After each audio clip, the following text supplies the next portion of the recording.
Hello dear students, इस video में बच्चों हम संज्ञा के विकार यानी कि लिंग, वचन और कारक के बारे में पढ़ेंगे।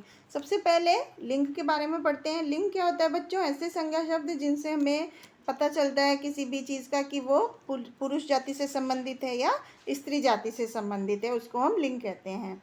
जैसे देशभक्ति गीत, अध्यापक अध्यापिकाएँ, श्रीमती, प्रधानाचार्य। तो इन शब्दों से हमें पता चल रहा है कि कौन सा शब्द पुरुष जाति को बताता है, कौन सा स्त्री जाति को।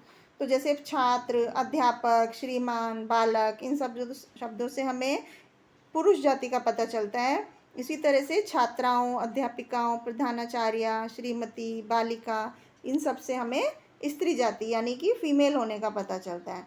तो शब्द के जिस रूप से हमें उसके स्त्री या पुरुष जाति का पता चले उसे हम लिंग कहते हैं। लिंग के दो भेद होते हैं, यानी कि दो तरह के लिंग होते हैं, पुल्लिंग और स्त्रीलिंग। सबसे पहले पुल्लिंग के बारे में पढ़ते हैं।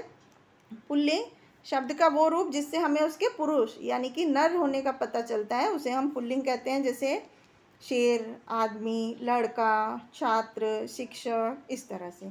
और स्त्रीलिंग जिन शब्द से हमें उसके स्त्री होने का पता चले उसको हम स्त्रीलिंग कहते हैं। जैसे औरत है, लड़की है, शेरनी है, छात्रा है, इस तरह से। तो अब हम पुल्लिंग शब्दों का किस तरह से पहचान करेंगे? तत्सम संज्ञाएं जो होती हैं अ जिनके लास्ट में होता है वो पुल्लिंग होती हैं। जैसे कि धन, तन, मन, वन, जल, इस तरह से। और जितने भी पर्वत और सागर के नाम होते हैं वो भी सब पुल्लिंग होते हैं। जैसे हिमालय, विंध्याचल, हिंद महासागर।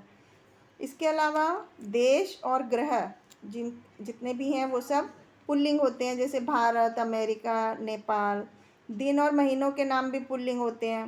पेड़ और फल के नाम भी पुल्लिंग होते हैं। द्रवों और धातु जैसे पानी, दूध, दही, शहद, ये सब पुल्लिंग जाति में आते हैं। और जितने भी रत्न होते हैं, हीरा, पन्ना, मूंगा, मोती, ये सब भी पुल्लिंग जाति में आते हैं।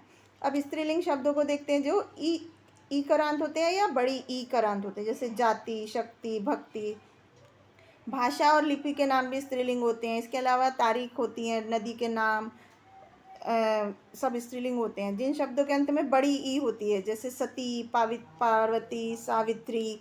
जिन शब्दों के लास्ट में हट या वट होता है, जैसे लिखावट, मिलावट, चरमराहट, इस तरह से। जिनके आखिरी में आ होता है, जैसे निर्मला, विमला, शिमला। जिन शब्दों के लास्ट में इया होता है, जैसे खटिया, चूहिया, लुटिया, इस तरह से। अब पुल्लिंग से स्त्रीलिंग शब्द किस तरह से बनाए जाते हैं? जैसे कुछ शब्दों में हम आ जोड़कर स्त्रीलिंग बनाते हैं। जैसे छात्र से छात्रा, शिष्य से शिष्या, मूर्ख से मूर्खा, महोदय से महोदया। कुछ में ई जोड़ने से, जैसे सिंह से सिंगनी, मोर से मोरनी। कुछ में बड़ी जोड़ते हैं, जैसे लड़का का लड़की, बेटा का बेटी। इस तरह से हम पुल्लिंग से स्त्रीलिंग बनाते हैं। इसके अलावा कुछ शब्दों में इन जोड़ते हैं, जैसे धोबी का धोबिन, कहार का कहारिन। कुछ में इका, जैसे गायक का गायिका, अध्यापक से अध्यापिका। इसी तरह से अलग अलग चीज़ें जोड़ करके हम पुल्लिंग से स्त्रीलिंग बनाते हैं। ठाकुर से ठकुराइन, बाबू से बबुआइन। इस तरह भगवान का भगवती, गुणवान का गुणवती। और कुछ शब्दों में इनी या इनी जोड़ते हैं, जैसे स्वामी का स्वामिनी, अभिमानी का अभिमानिनी, देवर का देवरानी, सेठ का सेठानी। नेता का नेत्री, कर्ता का कर्त्री, विधाता का विधात्री, इसी तरह से। तो और कुछ शब्द ऐसे होते हैं जिनमें पुल्लिंग से स्त्रीलिंग बिल्कुल अलग शब्द बनता है। जैसे नर का मादा, पिता का माता, ससुर का सास, जनक का जननी। इस तरह से ये शब्द ही बिल्कुल अलग हो जाते हैं। तो इस तरह से बच्चों आप लिंग के बारे में समझ सकते हैं कि पुल्लिंग और स्त्रीलिंग क्या होते हैं और किस तरह से उनको बदलाव करते हैं, पुल्लिंग से स्त्रीलिंग में बदलते हैं। तो आई होप आपको समझ में आया होगा। Thank you.